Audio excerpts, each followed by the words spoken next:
दिल्ली में JNU campus में उस वक्त बवाल हो गया जब वहां छात्र संघ चुनाव को लेकर हिंसक झड़प हो गई। बीजेपी के छात्र संगठन एबीवीपी और लेफ्ट पार्टियों के छात्र संगठन एसएफआई के सदस्यों ने एक दूसरे पर हमले का आरोप लगाया।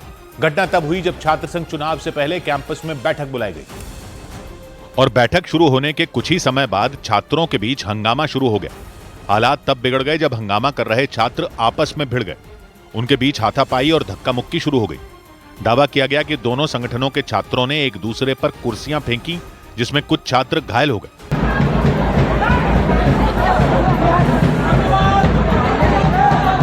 इस दौरान वहां मौजूद सुरक्षा कर्मियों ने एक दूसरे के साथ मारपीट कर रहे छात्रों को अलग करने की कोशिश की, लेकिन इसके बाद भी वहां हंगामा होता रहा और छात्रों के बीच हुई मारपीट की घटना की वजह से जेएनयू कैंपस में तनाव का माहौल बन गया।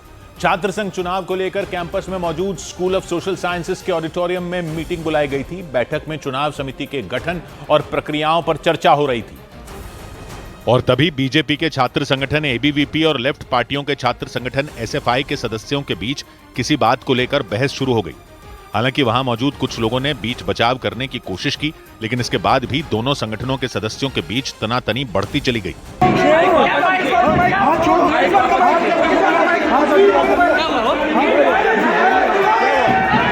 जेएनयू में बवाल इसलिए हुआ क्योंकि छात्र संघ चुनाव को लेकर कैंपस में मौजूद स्कूल ऑफ सोशल साइंसेज के ऑडिटोरियम में जीबीएम यानी जनरल बॉडी मीटिंग बुलाई गई थी और उस बैठक में बड़ी संख्या में जेएनयू में पढ़ने वाले छात्र पहुंचे। पूरा हॉल छात्रों से खचाखच भर गया।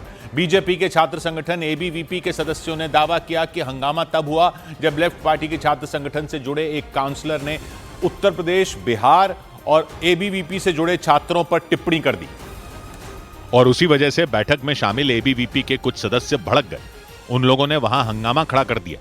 बात इतनी बढ़ गई कि एबीवीपी और लेफ्ट पार्टियों के छात्र संगठन एसएफआई के सदस्य आपस में उलझ गए। काउंसलर होके वो बोल रहा है यहाँ से कि आप जेएनयू से किसी दूसरी यूनिवर्सिटी में चले जाओ, जेएनयू इनके बाप की बाप होती नहीं है। हालांकि बाद में किसी तरह मामला शांत करवाया गया, लेकिन इससे जेएनयू कैंपस में तनाव फैल गया।